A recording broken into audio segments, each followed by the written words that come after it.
آج کا ناول ہے وہ جھلی سی، اور اس کی رائٹر ہیں حبیبہ رائٹس۔ چلو ناول سٹارٹ کرتے ہیں۔ او ہو اقرا، کہاں مر گئی ہو؟ بیٹا میرا کب سے آیا ہے، یہ نہیں کہ چائے پانی پوچھ لو۔ یہ لڑکی بس اپنی ہی منمانیوں میں لگی رہتی ہے، نہ جانے کب اس کو عقل آئے گی۔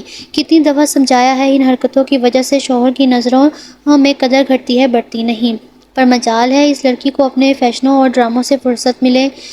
جی نانو بس ابھی آئی، نانو بس 2 منٹ دے دو، یہ تھوڑا سا ڈرامہ رہ گیا ہے وہ دیکھ لوں، اس کے بعد آ کر آپ کے نواسے کو چائے پانی پوچھتی ہوں۔ اقرا جو اپنے کمرے میں بیٹھی ڈرامہ دیکھنے میں بڑی غرق تھی، نانو امی کے پکارنے پر کمرے میں بیٹھے ہوئے ہی آواز بلند کی۔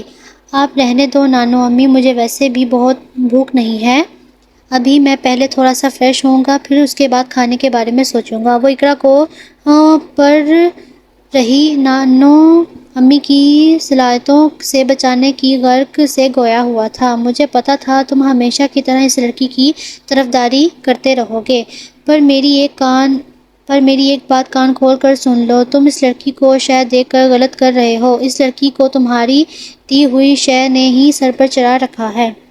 اس لڑکی کو تھوڑا سمجھاؤ بجاؤ، ایسے لاپرواہ نہ انداز سے ساری زندگی نہیں گزاری جا سکتی۔ اس لڑکی کے ذہن میں تھوڑا سمجھ بوجھ ڈالو، اور کل کلا کو گھر میں کوئی مہمان آ جائے تو اس لڑکی کی حرکتیں دیکھ کر کیا اندازے لگائیں گے کہ اسے اپنے شوہر کا کوئی خیال ہی نہیں ہے۔ حناد محتشم جو اقرا کی حمایت میں بول رہا تھا، اب نہ نانو امی کی توپوں کا رخ اس کی طرف ہو گیا تھا۔ اسے اقرا کی حمایت میں بولنا کتنا بھاری پڑتا ہے، یہ اسے اپنی نانو امی کی باتیں سننے کے بعد پتہ چلتا ہے۔ نانو امی میں تھوڑی دیر تک آتا ہوں، آپ اپنی تسبیح مکمل کر لیں، میرا بیٹا دن بھر کام کرتے کرتے تھک گیا ہوگا، جاؤ جا کر تھوڑا آرام کر لو۔ اور صدا کی جھلی اقرا کو باہر بھیجو تاکہ تمہارے فریش ہونے تک کھانا گرم کر لے۔ ان کی باتوں سے بچنے کے لیے اس نے نانو امی کے ہاتھوں میں پکڑی تسبیح کی طرف ان کی توجہ دلائی۔ وہ انہیں آرام کرنے کا کہہ کر وہاں سے اٹھ گیا تھا، جبکہ پیچھے نانو امی تسبیح پڑھنے میں مشغول ہو گئی تھیں۔ یارا کیا ہو جاتا ہے تمہیں، کتنی بار سمجھاؤں تمہیں کہ میرے آنے سے پہلے جو مرضی کرتی رہا کرو، لیکن جب میں آؤں تو میری موجودگی میں تمہاری ساری توجہ مجھ پر ہونی چاہیے۔ پر مجال ہے تمہیں غریب شوہر کی کوئی بات یاد رہتی ہو، اس کی باتوں کو کبھی سنجیدہ لیا ہو۔ جب روم میں آیا تو وہ پوری طرح ڈرامہ دیکھنے میں مگن تھی۔ جب حناد نے اسے پیچھے سے اپنے باہوں میں گھیرتے ہوئے خمار آلود لہجے میں کہتے اس کے کانوں سے بال کو پرے کرتے ہوئے سرگوشانہ انداز میں سرگوشی کی تھی، حنان میں بس آنے ہی والی تھی، وہ اس کی گرفت میں بری طرح مچلتی لڑکھڑاتے ہوئے لہجے میں گنگنائی۔ تو پھر کیوں نہیں آئی؟ نانو امی نے تمہیں آوازیں دی تھی نا کہ حناد آ گیا ہے، اس کے باوجود تم فوراً باہر کیوں نہیں آئی؟ وہ اسے اپنے سوالوں سے اور اپنی باہوں کا گھیرا تنگ کرتے ہوئے اس کے اوسان خطا کیے جا رہا تھا۔ اس بار چھوڑ دو، کل سے پکا آؤں گی، میں وعدہ کرتی ہوں، پلیز چھوڑ دو۔ اور اگر نہ آئی تو میں کہہ رہی ہوں نا کہ آ جاؤں گی، پھر کیوں تنگ کر رہے ہو؟ وہ آنکھیں اس کے خوبصورت چہرے پر مرکوز کیے اسے دیکھے جا رہا تھا، جبکہ وہ اس کی بڑھ رہی گرفت سے گھبراتی اسے اپنی باتوں سے مسکرانے پر مجبور کر رہی تھی۔ سچی میں کیا؟ اور اگر نہ آئی تو پھر اپنے انجام کی ذمہ دار تم خود ہوگی۔ اس بات کو اپنے اس چھوٹے سے دماغ میں اچھے طریقے سے ذہن نشین کر لو۔ وہ اپنی شہادت والی انگلی کو اس کی کان پٹی پر رکھتا اسے وارن کر رہا تھا۔ کیا کہہ رہے ہیں کہہ رہی ہوں نا آ جاؤں گی، اب آپ کر دوں، پھر میرا یقین کرو گے؟ وہ اپنی جھیل سی بری آنکھوں کو معصومیت سے ٹپٹپائے کہتی اس کے دل کی دھڑکن کو پل بھر میں بڑھا رہی تھی، اس لیے وہ بے اختیار اس کے گال پر جھکے اپنے لب رکھتا اسے حیران و پریشان چھوڑ کر واش روم کی طرف بڑھ گیا۔ اقرا کے ماں باپ کا بچپن میں ہی انتقال ہو گیا تھا، جس کے چلتے اس کا زیادہ تر بچپن ننیال میں ہی گزرا تھا۔ وہ ایف اے کے فرسٹ ایئر کے پیپر دے کر ابھی فارغ ہوئی ہی تھی جب اس کے کزن حناد محتشم نے شادی کا شوشہ چھوڑ دیا تھا۔ پھر کیا سب گھر والوں کی دلی رضامندی سے ان کا رشتہ طے پا گیا تھا اور یوں اقرا سلیمان نے مسز حناد محتشم بننے کا سفر طے کیا تھا۔ حناد کے نانا ابو کے انتقال کے بعد ان کی نانو امی بالکل اکیلی ہو گئی تھیں اور لاکھ منانے کے باوجود وہ اس گھر کو چھوڑ کر ہمیشہ محتشم ولا میں آنے کے لیے متفق نہیں ہوئی تھیں، جس کے چلتے حناد کے والدین نے فیصلہ کیا کہ ان کا بڑا بیٹا اپنی نانو امی کے پاس ہی رہے گا۔ یوں شادی کے بعد یہ نیا نویلا جوڑا نانو امی کے ویران گھر کی رونق بن گیا تھا۔ نانو امی کو یہ نہیں کہ صرف حناد سے ہی محبت اور پیار تھا یا پھر وہ اکیلے صرف اسے ہی اہمیت دیتی تھیں، بلکہ انہیں حناد سے زیادہ اقرا سے پیار تھا۔ ان کے غصے میں بھی اقرا کے لیے پیار جھلکتا تھا، وہ بس اس کی لاپرواہی اور بولنے کے انداز پر تھوڑی خفا رہتی تھیں۔ وہ چاہتی تھیں کہ وہ اپنی ذمہ داریوں کو اچھے سے سنبھال لے، لیکن جس طرح اقرا کی حرکتیں تھیں اس کی وجہ سے وہ اکثر ڈانٹتی ہی رہتی تھیں، لیکن اس کی ڈانٹ کا بھی اس پر کوئی اثر نہیں ہوتا تھا۔ وہ کرتی وہی تھی جس میں اس کی دلی رضامندی ہوتی تھی۔ وہ ان کی باتوں کو اکثر یوں ہی ایک کان سے سن کر دوسرے کان سے نکال دیتی تھی، جبکہ حناد محتشم نے اسے ہمیشہ اس کی لاپرواہی اور لاابالی طبیعت کے باوجود بھی اسے اپنانا چاہا تھا۔ یہی وجہ تھی وہ اس کی بعض غلطیوں کو نظر انداز کر دیتا تھا، لیکن پھر بعد میں اسے اپنے طریقے سے اقرا سے اپنی بات منانے میں مزہ بھی آتا تھا۔ وہ فریش ہو کر کمرے میں آیا تو اقرا اس کے لیے کھانا گرم کر کے لے آئی تھی۔ حناد، کھانا ٹھنڈا ہو رہا ہے، آ جاؤ پہلے کھانا کھا لو، اس کے بعد جو مرضی کرتے رہنا۔ وہ اس پر ایک نگاہ ڈالتے ہوئے گویا بولی، اچھا کھانا تو ٹھیک ٹھاک ہے، لیکن تمہیں پتہ ہے نا میں اپنی تھکاوٹ کو ختم کرنے کے لیے کیا چائے پیتا ہوں، وہ کدھر ہے؟ وہ کھانے کے لوازمات پر ایک نظر ڈالتا ہوا بولا، کیا وہ چائے؟ وہ تو میں تمہارے لیے لانا بھول گئی، اب کیا کروں میں؟ اور وہ ویسے بھی اگر تم ایک دن چائے نہیں پیو گے تو کون سا تم وزیر اعظم بن جانا ہے۔ وہ ہونٹوں کو اوپر اٹھاتے ہوئے بھول جانے کی بھرپور اداکاری کرتے تمہیں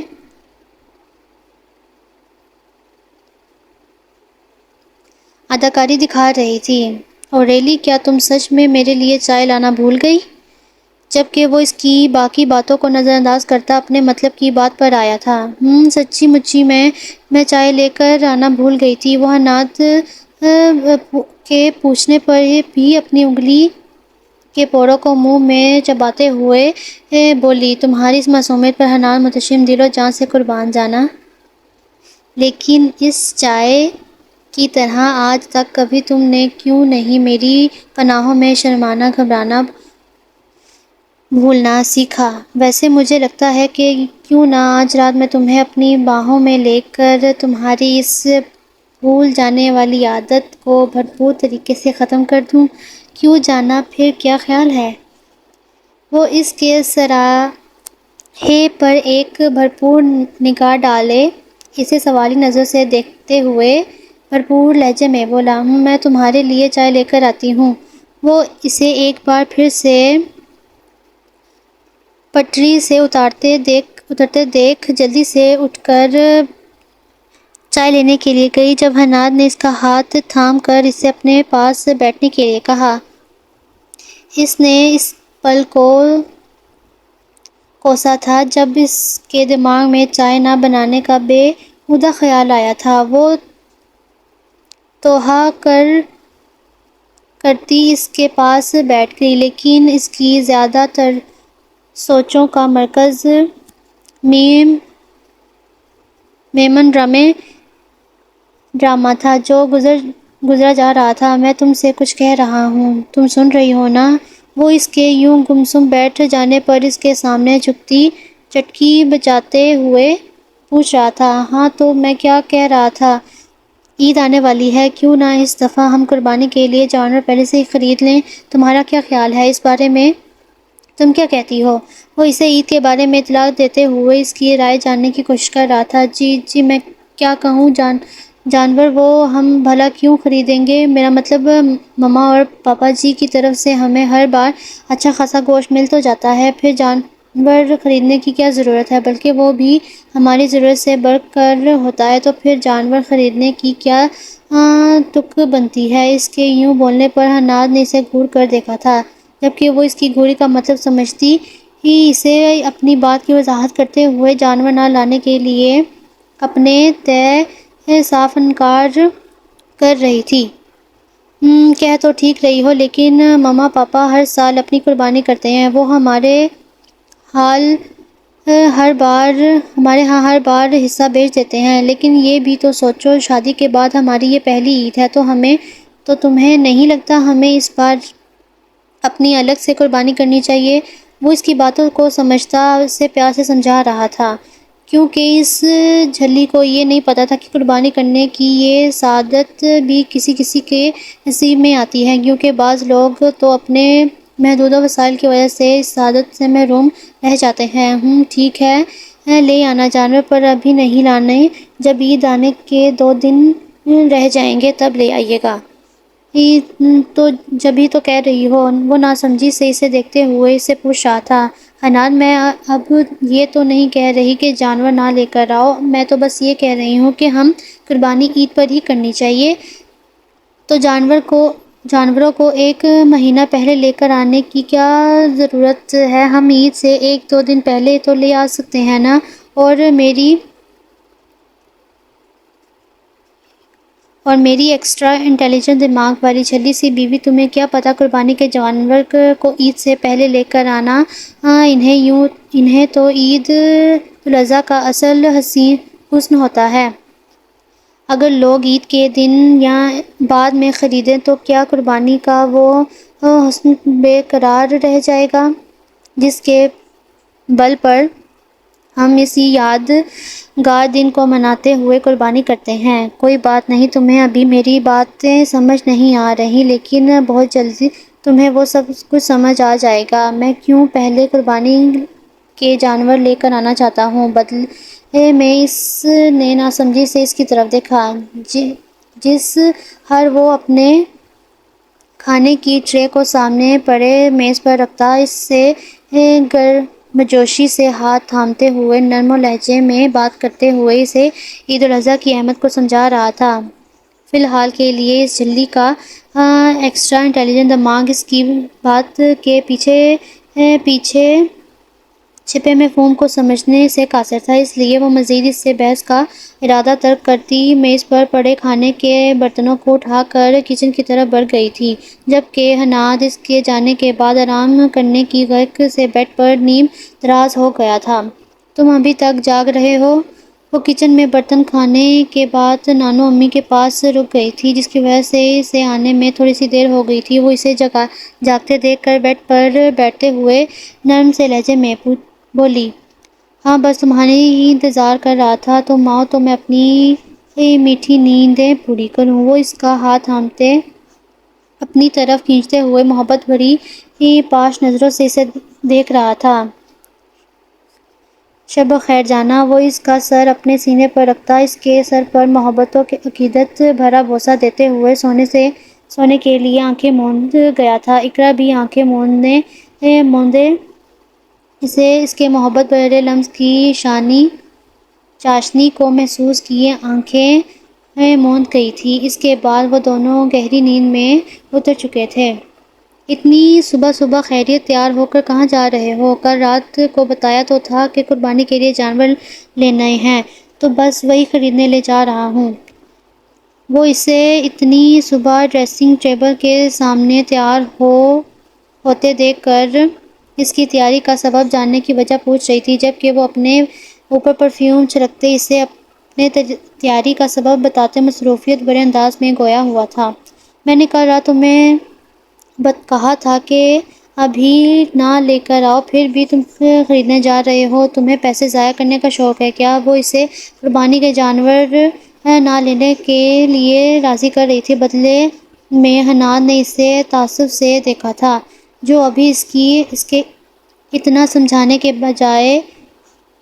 سمجھانے بجانے کے باوجود بھی اسے قربانی کے جانور خریدنے کے لیے منع کرنے کا ارادہ لیے کھڑی تھی۔ تمہیں کیا لگتا ہے میں قربانی کے لیے جانور خرید کر پیسے ضائع کروں گا؟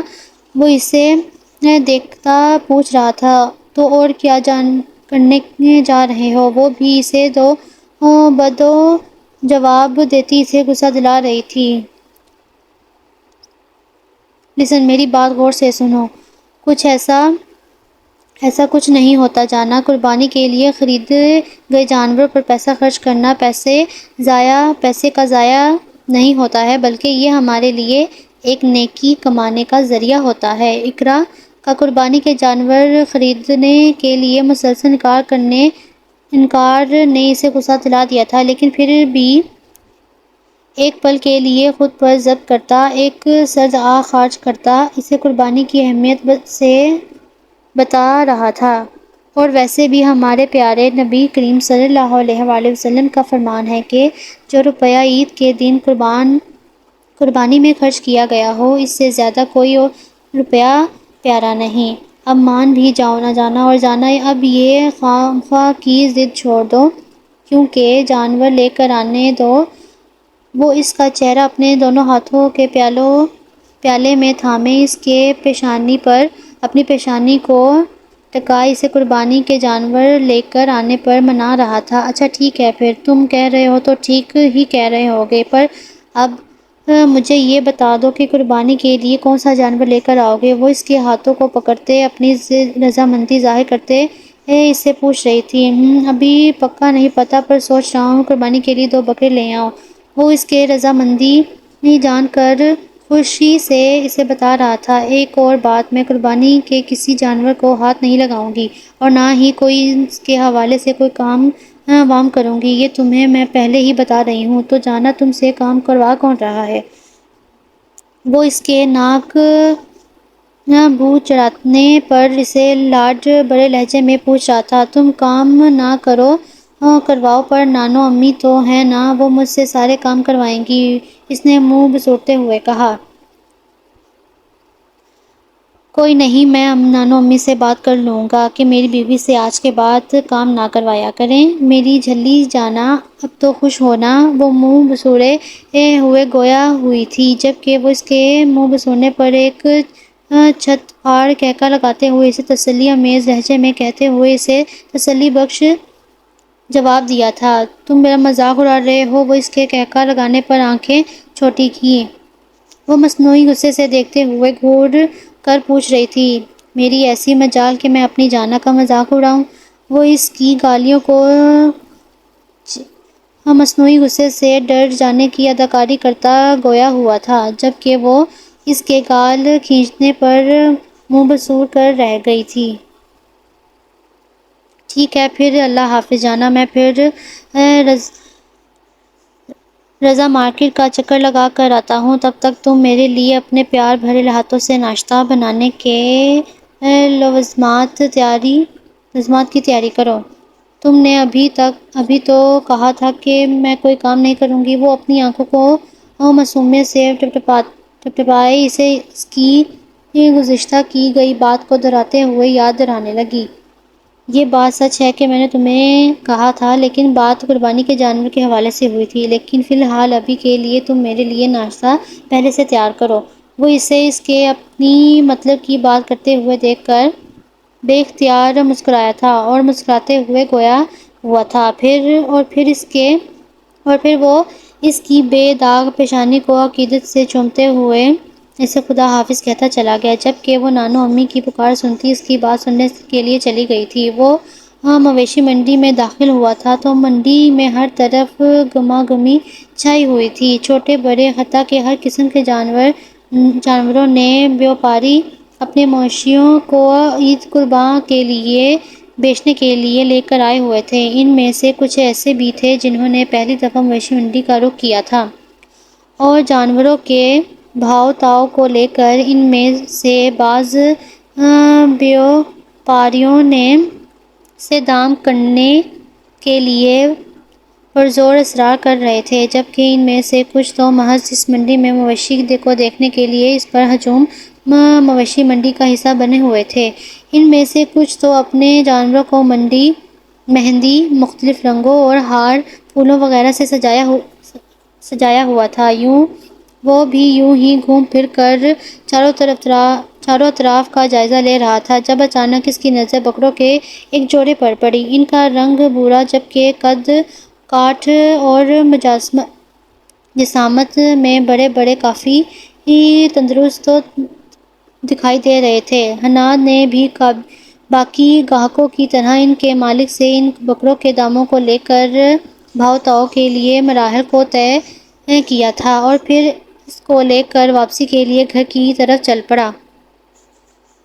نانو امی دیکھیں کیسے ہیں قربانی کے لیے یہ جانور، ٹھیک تو ہیں نا؟ وہ واپس آیا تو اس کے ہاتھوں میں خریدے ہوئے بکروں کی لگامیں تھامی ہوئی دیکھیں۔ وہ اپنے خریدے ہوئے بکروں کے جوڑوں کو نانو امی کو دکھاتے ہوئے خوش ہو رہا تھا۔ وہ بہت خوش دکھائی دیتا تھا کیونکہ اس دفعہ وہ اپنے ذاتی رویوں سے قربانی کر رہا تھا اور اپنے ذاتی رویوں سے ہی یہ پہلی قربانی اسے بہت خوشی دے رہی تھی۔ حناد بیٹا ماشاءاللہ بہت ہی خوبصورت ہے، اللہ تمہارے نصیبوں میں ان قربانی کرنا نصیب عطا فرمائے، آمین۔ انہوں نے حناد کو وڈیریوں کی طرح دعائیں دیتے ہوئے گویا ہوئی تھیں، جبکہ حناد نے ان کے پیار بھری دعا دینے پر بے اختیار آمین کہا تھا۔ نانو امی اب بکرے گھر آ گئے ہیں تو حناد کے نصیب میں قربانی کیوں نہیں ہوگی؟ نہیں بندہ پوچھے ہم قربانی کے جانور کیوں لے کر آئے ہیں؟ اس لیے نا نصیب میں ہے کیوں تو لے کر آئے ہیں، اگر نصیب میں نہیں ہوتا تو لے کر آتے کیا؟ اقرا جو کمرے میں ڈرامہ دیکھنے میں مصروف تھی، باہر سے آتی آوازوں کو سن کر کمرے سے باہر آتے ہی اپنی قمیض ناقص عقل کے مطابق ان سے پوچھ رہی تھی، جبکہ وہ دونوں اپنی ایکسٹرا انٹیلیجنٹ دماغ والی جھلی نواسی کی باتیں سن کر اپنا سر پیٹنے کے علاوہ کچھ نہیں کر سکتے تھے۔ ٹھیک کہہ رہی ہو، چلو پھر میرے لیے ناشتہ لے کر آ جاؤ، مجھے دیر ہو رہی ہے۔ وہ نانو امی کے پاس سے اٹھتے ہوئے اس کے کھانے کا کہہ کر کمرے کی طرف بڑھ گیا، جبکہ نانو امی اپنے پاس کھڑے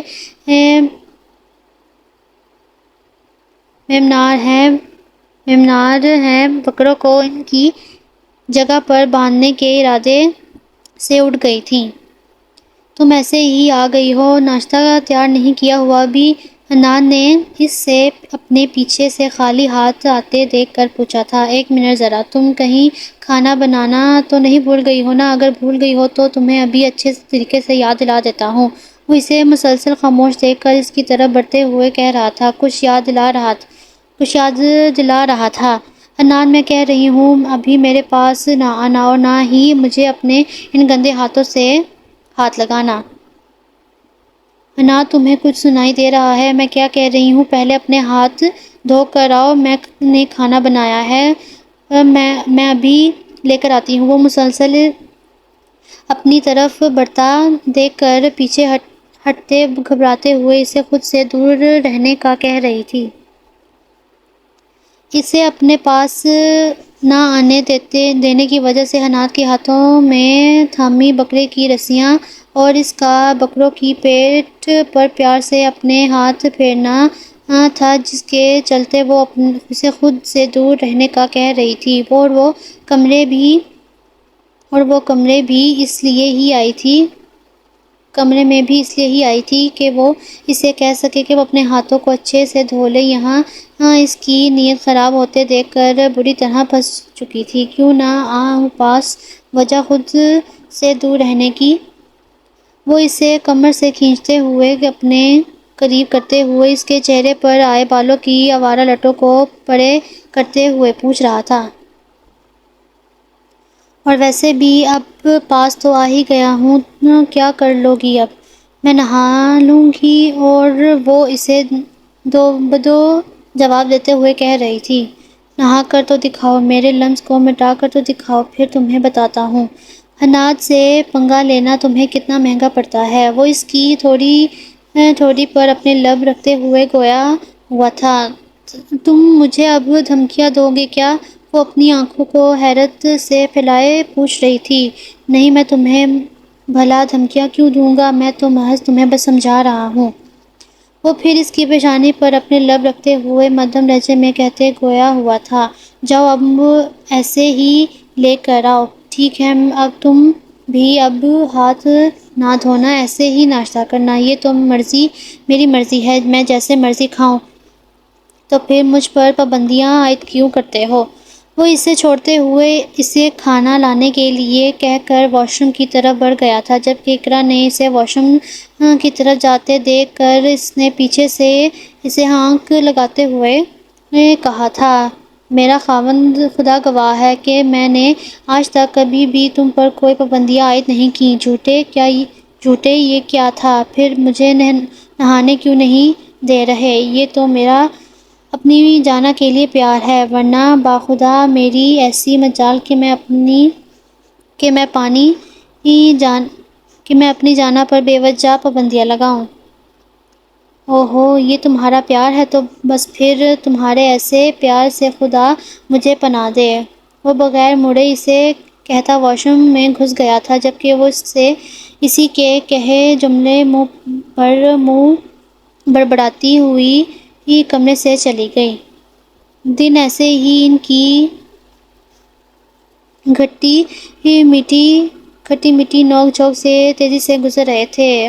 حنات خود ہی اپنے لائے گئے بکروں کی دیکھ بھال کرتا تھا، جبکہ اقرا ایسے ہی آنا کانی سے کام لیتی ان کی دیکھ بھال سے پہلو تہی کرتی جا رہی تھی۔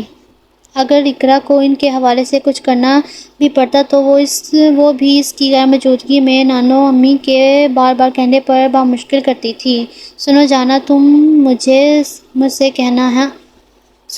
مجھے تم سے کچھ کہنا تھا۔ وہ اس کے پیار سے ہاتھ تھامتے اسے اپنی طرف متوجہ کرتے ہوئے کہہ رہا تھا۔ کہو، میں سن رہا ہوں۔ وہ اس کی طرف پوری طرح متوجہ ہوتے ہوئے بولی، میں کہہ رہا تھا کہ مجھے دفتر کے کام کے سلسلے میں حیدرآباد جانا پڑ رہا ہے، تو کیا تم میرے پیچھے بکروں کا خیال رکھو گی نا؟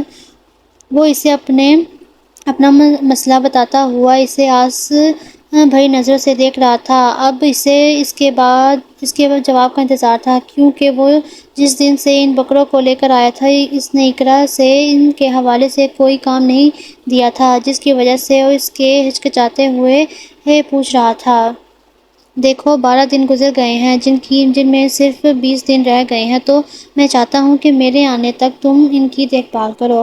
حنات پر میں کیسے ان کا؟ پلیز انکار مت کرنا، مجھے لگتا ہے کہ تم ان کی اچھے سے دیکھ بھال کر سکتی ہو۔ اس نے کچھ ابھی کہنے کے لیے اپنا منہ ہی کھولا تھا کہ جب اس کے ہاتھوں پر اپنی گرفت کو بڑھاتے اس کی بات درمیان میں ہی اکچاتے ہوئے پوچھ رہا تھا، تم کچھ بولو بھی کیا؟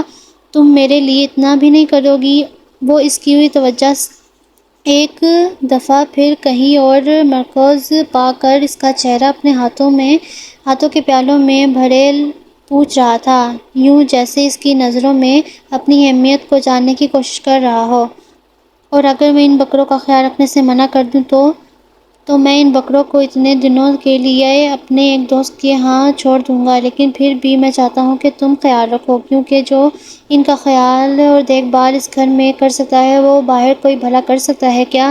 حنات کا دل اس کا انکار سنتے ہوئے پل بھر میں ڈوبا تھا، لیکن پھر اپنی دلی کیفیت پر قابو پاتے ہوئے گویا ہوا تھا، کیونکہ آج اسے اقرا کا یوں پہلی بار انکار کرنا برا لگا تھا۔ شاید پھر وہ اس سے اتنا پیار کرتا تھا، اس لیے اس کا یہ معمولی سا انکار برداشت نہیں کر پایا تھا، اس لیے وہ بجھے دل سے اسے بتا رہا تھا، لیکن کہیں نہ کہیں اسے یہ امید تھی کہ وہ اس کے کہے ہوئے لفظوں کا خیال رکھے گی، اس کے منہ سے ادا کیے گئے لفظوں کو یوں بے مول نہیں ہونے دے گی۔ لیکن ایسا نہیں ہوتا۔ ہمیں بعض اوقات اکثر وہی شخص تکلیف دیتا ہے جس پر ہمیں سب سے زیادہ بھروسہ اور ایمان ہوتا ہے، اور جب یہ بھرم ٹوٹتا ہے تو تصویر کا دھندلاپن آئینے کے عکس پر جب جھٹ سے ٹوٹ کر بکھر جاتا ہے تو اس کا شفاف پن آنکھوں میں ایک چبھن سی بھر دیتا ہے۔ حنات کے ساتھ بھی یہی ہوا تھا۔ وہ اس کی پیشانی پر بوسہ لیتے ہوئے اس کے چہرے سے اپنے ہاتھ ہٹا کر اسے شب بخیر کہتا کروٹ لے کر دوسری طرف لیٹ گیا تھا، جبکہ وہ صرف اسے یوں خاموشی سے کروٹ لیتے دیکھتی رہ گئی اور بیڈ کی سائیڈ سے لیمپ کو بجھا کر اس کے پہلو میں سو گئی تھی۔ رات 3 بجے کا وقت تھا جب اس کی آنکھ کمرے میں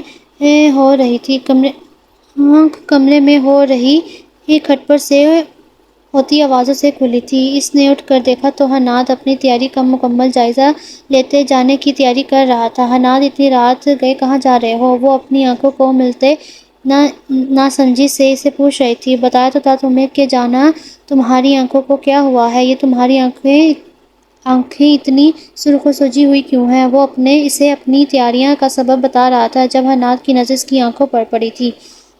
وہ اپنی بات کو ادھورا چھوڑے آگے بڑھ کر اس کا چہرہ تھامتے اپنے ایک ہاتھ کے انگوٹھے سے اس کی آنکھوں کے گرد نرمی سے پھیرتے ہوئے پوچھ رہا تھا، حنات، تمہارا دل دکھایا نا، اسی لیے ان کی حالت ایسی ہو گئی ہے؟ وہ اس کے پوچھنے پر بے اختیار روتے ہوئے بتا رہی تھی، جس پر حنات نے اسے تعسف سے دیکھا تھا۔ وہ لاکھ اسے ناراض سہی لیکن کبھی اس سے گردانی نہیں کر سکتا تھا، لیکن اس ستم گر کی اسے ایسی حالت بھی گوارا نہیں تھی۔ تم روتی رہی ہو ساری رات؟ اللہ، میں تم سے اتنا غافل کیسے رہا؟ مجھے کیوں نہیں پتہ چلا؟ میرے ساتھ آؤ، ادھر اٹھو یہاں سے۔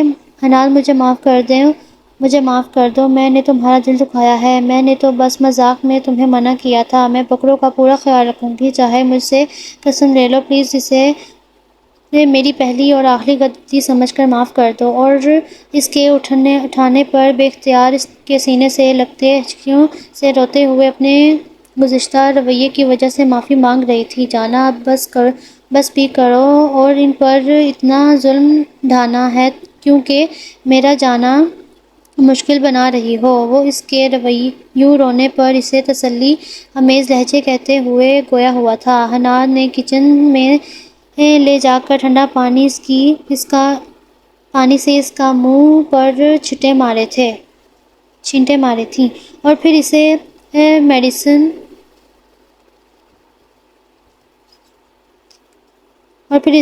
دے کر اور اسے اپنا ڈھیر سارا خیال رکھنے کی تاکید کر کے اسے خدا حافظ کہتا ہوا وہاں سے چلا گیا۔ اسے لگا شاید اسے اس کی کوئی پرواہ نہیں تھی، لیکن وہ غلط تھا۔ اس کا یوں رونا اس بات کا گواہ تھا کہ وہ بھی اسے اتنا ہی پیار کرتی تھی جتنا وہ اس سے کرتا تھا، اور سب سے بڑھ کر اسے اس کی ناراضگی کی پرواہ تھی۔ اسی لیے حیدرآباد کا سفر کرنا جتنا اسے چند دیر پہلے سہان رو لگ رہا تھا، ایک پل میں اس کا موڈ خوشگواریت میں بدل گیا تھا۔ لوگ سچ میں کہتے ہیں، اگر انسان کا من اندر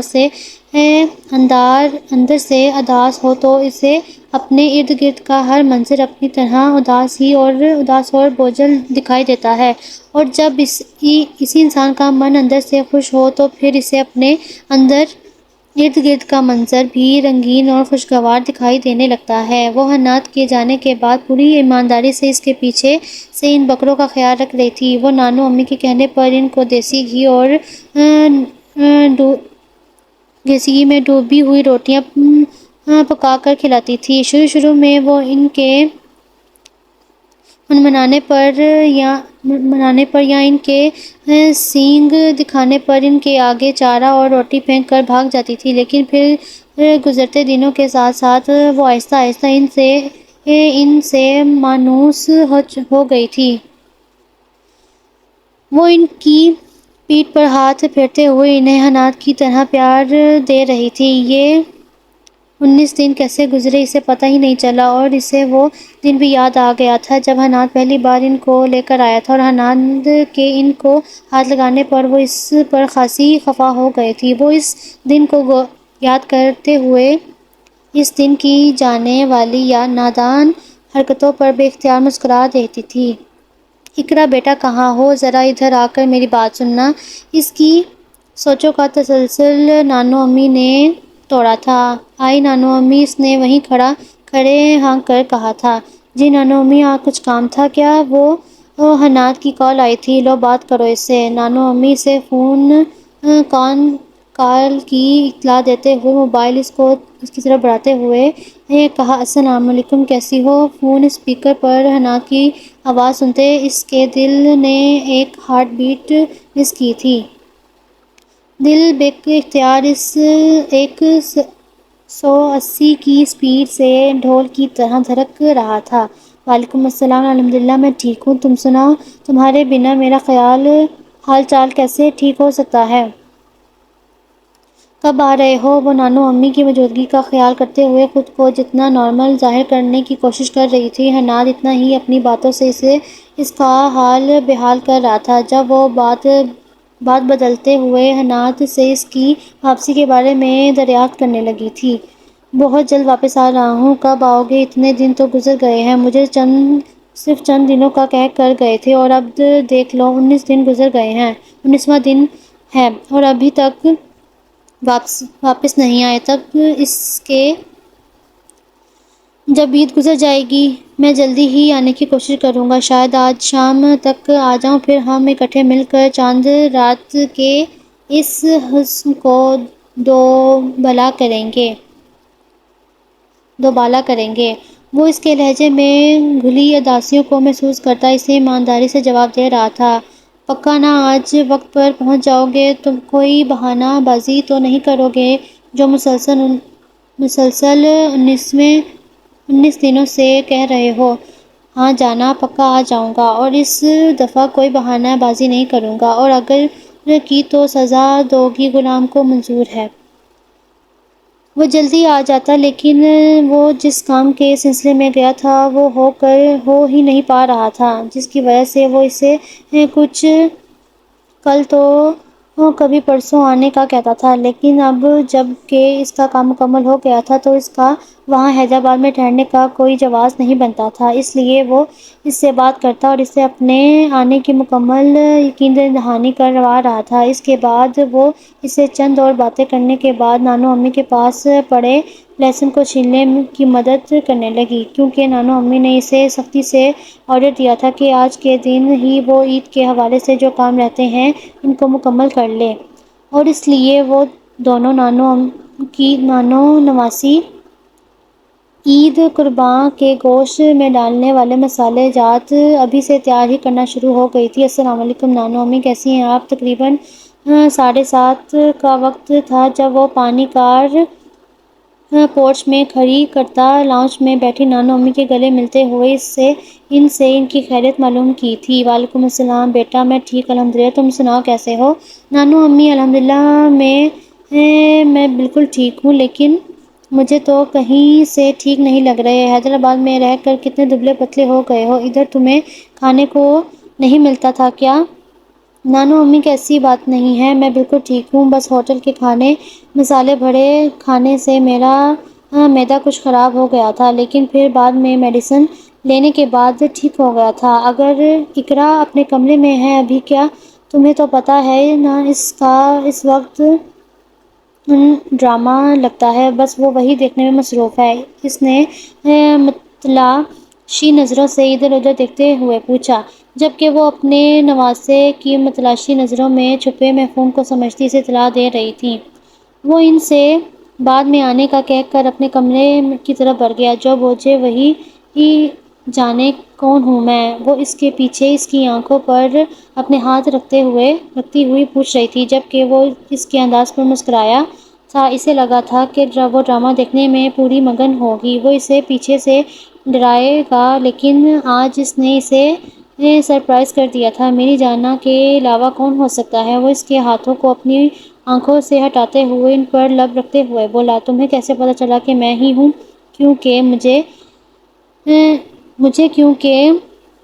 کیوں نہیں پتہ چلے گا؟ کیوں تمہارے علاوہ اس گھر میں کوئی اور بھی لڑکی رہتی ہے؟ حناد نے بدلے میں اس سے سوال کیا۔ میں بھی تم سے کیا پوچھنے لگی، یہ تو ایک عام سی بات ہے جس کا تم نے آسانی سے جواب دے دیا۔ اب سچی بتاؤ، تم اتنے دن وہاں حیدرآباد میں رہے ہو، تمہیں میری یاد نہیں آئی؟ سچ بولو یا جھوٹ؟ اور یہ بھی بتاؤ، کیسے بتاؤں؟ یہی ابھی سے شروع ہو جاؤں یا پھر تمہیں تھوڑا آرام کرنے کا موقع بھی دو؟ یقین کرو، اس طرح سے میں تمہیں اپنے دل کی بے-تابیاں بہت اچھے طریقے سے تم پر واضح کر سکتا ہوں۔ وہ اپنی ایک آنکھ کو ونک کرتے اس سے سر سے لے کر پیر پل بھر میں لال پیلے کر گیا تھا۔ نہیں، تم رہنے ہی دو، میں جانتی ہوں تم نے مجھے بہت زیادہ یاد کیا ہے، مجھے یہ جاننے کی ضرورت ہی نہیں ہے۔ وہ اسے خود سے پرے کرتی گویا ہوئی تھی۔ مجھے پہلے یہ بتاؤ کہ میرے جانے کے بعد بکروں کا خیال رکھا کہ نہیں؟ تمہیں کیا لگتا ہے نہیں رکھا ہوگا؟ اگر ایسے لگتا ہے تو نانو امی سے بے شک پوچھ لو، میں نے تمہارے لائے گئے فسادوں کا بہت اچھے سے خیال رکھا ہے۔ اقرا نے اس کے سوال کا جواب ناک چلاتے ہوئے دیا، نہیں، نانو امی سے پوچھنے کی کیا ضرورت ہے، مجھے اپنی جانا پر پورا بھروسہ ہے۔ اچھا، میرے کپڑے نکال دو، تب تک میں فریش ہو کر آتا ہوں۔ اقرا نے اسے ڈریسنگ روم سے کپڑے نکال کر دیے تھے اور پھر شاور لینے کی سے وہ باتھ روم میں چلا گیا تھا۔ وہ شاور لے کر آیا تو کمرے میں اقرا کو نہ پا کر باہر آ گیا تھا۔ جب اس نے لان میں بکروں کو چارہ ڈالتے ہوئے دیکھا تو وہ اسے دیکھتے لان کی طرف چلا گیا تھا۔ کیا بات ہے تمہاری؟ اب کیا میری جانا ان سے ڈر نہیں لگتا؟ نہیں، اب مجھے ان سے بالکل بھی ڈر نہیں لگتا۔ اور حناد، یہ دیکھو، میں ان کو ہاتھ بھی لگا رہی ہوں تو یہ پھر بھی مجھے کچھ نہیں کہہ رہے ہیں۔ وہ حناد کے پوچھنے پر ان کی پیٹھ پر پیار سے ہاتھ پھیرتے ہوئے خوشی سے بتا رہی تھی، چلو یہ تو اچھی بات ہے کہ تمہیں ان معصوموں سے ڈر نہیں لگتا، ورنہ مجھے تو لگا تھا کہ تم ایسے ہی ڈرتی رہو گی۔ وہ اسے ان کے ساتھ مانوس دیکھ کر حیرت کا اظہار کرتے ہوئے گویا ہوا تھا۔ حناد، ایک اور بات سننا میری، کل جب ان بکروں کی قربانی ہو جائے گی تو میں ان کے گوشت کی باربیکیو بناؤں گی، جبکہ دوسرے کی کلیجی کو میں بھون کر کھاؤں گی۔ وہ بکروں کی طرف اشارہ کرتے اپنے ایکسٹرا انٹیلیجنٹ دماغ میں پک رہی کھچڑی سے آگاہ کرتی اسے قہقہہ لگانے پر مجبور کر رہی تھی، جانا تم سچ مچ میں اتنی بھولی ہو یا پھر میرے سامنے ہی یہ سب ڈرامے بازی کرتی ہو؟ وہ اپنے قہقہوں پر کچھ پاتا اس کی معصومیت کا جواب مانگ رہا تھا۔ مطلب کیا ہے تمہارا؟ تم میرا مذاق اڑا رہے ہو؟ نہیں تو میں اپنی جانا کا کیسے مذاق اڑا سکتا ہوں؟ میں تو بس یہ کہنے کی کوشش کر رہا تھا کہ جانا، کچھ ہوش کے ناخن لو، کچھ خوف خدا کرو، کیونکہ ان معصوموں کا ابھی سے قیمہ کلیجی کھانے پر تلی ہوئی ہو۔ وہ اس باتوں کو اسے یاد دلاتے ایک بار پھر سے قہقہہ لگا رہا تھا، لائک سیریسلی۔ لیکن بہرحال تمہیں کیوں لگتا ہے کہ تمہیں اس بکرے کا باربیکیو کھانا چاہیے اور اس دوسرے کا کلیجی؟ ظالم لڑکی، کوئی شوہر کے ساتھ بھی ایسے کرتا ہے کیا؟ وہ ایک ایک کر کے ان کی طرف اشارہ کرتے پوچھ رہا تھا، جبکہ اقرا نے اسے صاف اپنا مذاق اڑاتے دیکھ کر اپنی کہنی سے اسے ایک زوردار قسم کا ٹہو مار کر بھاگ گئی تھی۔ کہو، تمہیں تو میں ابھی بتاتا ہوں۔ رکو، میں تمہیں تو ابھی بتاتا ہوں۔ وہ اسے بھاگتا دیکھ کر پیچھے سے ہی ہی اس کی طرف بھاگ رہا تھا جبکہ وہ اسے چڑھاتی وہاں سے 9:11 ہو گئی تھی۔ انہوں نے چاند رات کو خوب مزے کیے۔ اقرا نے پھر کی طرح شاپنگ مال میں گھما کر رکھ دیا تھا۔ ایک سوٹ خریدنے کے چکروں میں اسے پورا شاپنگ مال کھنگال ڈالا تھا، لیکن پھر شکر ہے کہ 3 گھنٹوں کی محنت میں سے اسے ایک ڈارک میرون رنگ کا نفیس سا سوٹ پسند آ ہی گیا تھا، اور تب سے حناد یہی سوچے جا رہا تھا کہ اگر اتنا وقت وہ اسے ایک ساتھ یوں کھپنے کی بجائے اپنے کلائنٹ سے کھپ لیتا تو اس نے لاکھوں کما لینے تھے۔ لیکن بھلا ہو اس کی جھلی سی جانا کا جو اس کا وقت فضول میں برباد کیے جا رہی تھی۔ صبح اس کی آنکھ کھلی تو اقرا سامنے ڈریسنگ میز کے سامنے بیٹھی تیار ہونے میں مصروف تھی۔ جب اس نے پیچھے سے اپنے باہوں پر گھیرا مضبوط ہوتے ہوئے عید مبارک کہا۔ عید مبارک مجھے تب کہنا جب تم عید کی نماز پڑھ لو گے، اس سے پہلے جاؤ نہا کر آؤ اور عید پڑھ کر آؤ۔ وہ اس کے بازو کے خصار کو توڑتی ناک سے جیسے مکھی اڑاتے گویا ہوئی تھی۔ صبح صبح اتنے گرم مزاج، خیریت تو ہے، اور ویسے بھی میں نے تو اس لیے تمہیں عید مبارک کہا شاید تم بعد میں اعتراض نہ کرو کہ مجھے پہلے عید کیوں نہیں ملے۔ وہ اس کے یوں کہنے پر حیرت سے پوچھ رہا تھا۔ میرے مزاج ٹھنڈے اور ٹھیک ہیں، تم جاؤ فی الحال نہا کر آؤ کیونکہ عید الاضحیٰ کی نماز کا وقت نکلا جا رہا ہے، اس لیے مجھے اب تیار ہونے دو۔ تم نے پڑھ لی کیا؟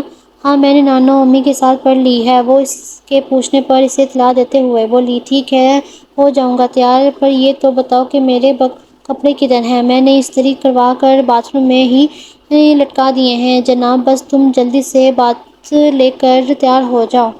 میں اسے باتھ روم کی طرف اپنی شہادت کی انگلی سے اشارہ کرتے ہوئے جانے کے لیے کہہ رہی تھی۔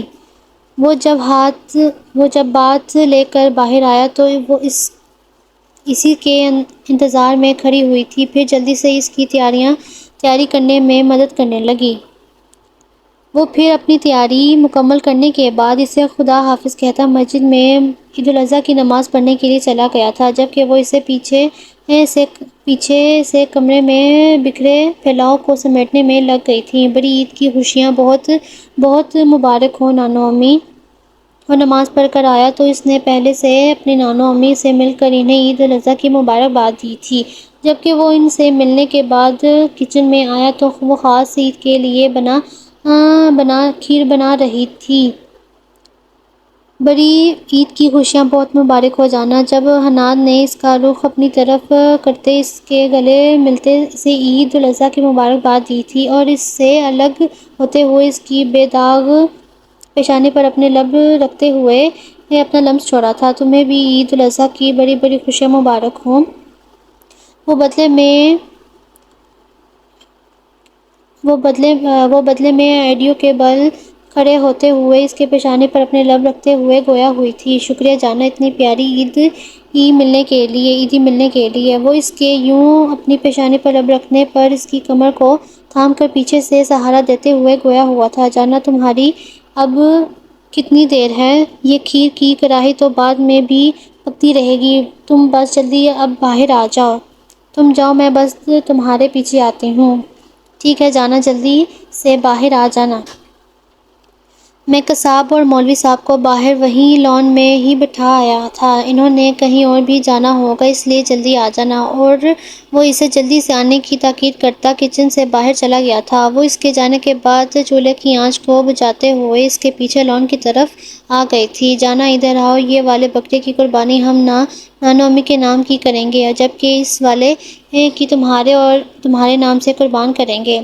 وہ اسے دیکھتے ہی اس کی طرف آیا تھا، اس کا ہاتھ پکڑ کر بکروں کی طرف اشارہ کرتے ہوئے کہہ رہا تھا، جبکہ اقرا کا حناد کے منہ سے ان بکروں کی قربانی کا سنتے دیکھ کر اس کے چہرے پر ایک سایہ سا لہرایا تھا اور اس کے ہاتھوں میں اپنے ہاتھ کو نکالتی بھاگ بھاگ اپنے کمرے کی طرف بڑھ رہی تھی، جبکہ حناد اس کے چہرے کی بدلتی رنگت کو دیکھ کر اور اس کا ہاتھ چھڑوا کر یوں بھاگنے پر پریشان سا ہو گیا تھا۔ جانا کیا ہوا؟ کیوں روئے جا رہی ہو؟ کچھ تو بتاؤ مجھے، کیا ہوا ہے تمہیں؟ وہ جب کمرے میں آیا تو اس کو یوں زور سے روتے ہوئے دیکھ کر پوچھ رہا تھا، حناد تم کیا ان بکروں کی سچ میں قربانی کروا دو گے؟ ہاں جانا، بلکہ انہیں قربانی کے لیے ہی تو لے کر آیا تھا۔ لیکن تم ایسے کیوں پوچھ رہی ہو؟ تم انہیں رہنے دو، کوئی اور لے آؤ، ہم ان کی قربانی پھر کر لیں گے، بس ان کی قربانی رہنے دو۔ وہ اس کا ہاتھ تھامے بکروں کی قربانی نہ کرنے کی التجا کر رہی تھی۔ جانا کیا ہو گیا ہے؟ یہ بکرے میں قربانی کے لیے لایا تھا، تو انہی کی قربانی کروں گا نا، تو پھر ہم ان کی قربانی اگلے سال کر لیں گے، لیکن فی الحال کے لیے ابھی رہنے دو، پلیز میری بات مان لو، نہ کرو ان کی قربانی، رہنے دو۔ وہ اس کے ہاتھوں پر اپنا دباؤ ڈالتے ہوئے بتا رہی تھی، فرض کرو اب ہم ان بکروں کی قربانی نہیں کرتے تو اگلے سال تو کرنی ہی پڑے گی، اب کیوں نہیں؟ اور ویسے بھی عید ہے آج، میں عید کے دن قربانی کے لیے کوئی اور جانور کہاں سے لاؤں؟ تو ہم اس بار قربانی رہنے دیتے ہیں نا۔ اور وہ اس کی بات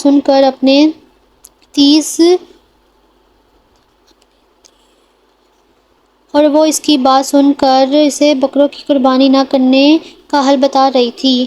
جانا لیسن، میری بات غور سے سنو، جانتی ہو تمہیں مسلسل منع کرنے کے باوجود میں قربانی کے لیے جانور کیوں لے کر آیا؟ صرف اسی لیے تاکہ ان سے ہماری تھوڑی بہت انسانیت جڑ جائے، جیسے کہ حضرت ابراہیم علیہ السلام کو اپنے بیٹے اسماعیل علیہ السلام سے محبت و انسانیت تھی۔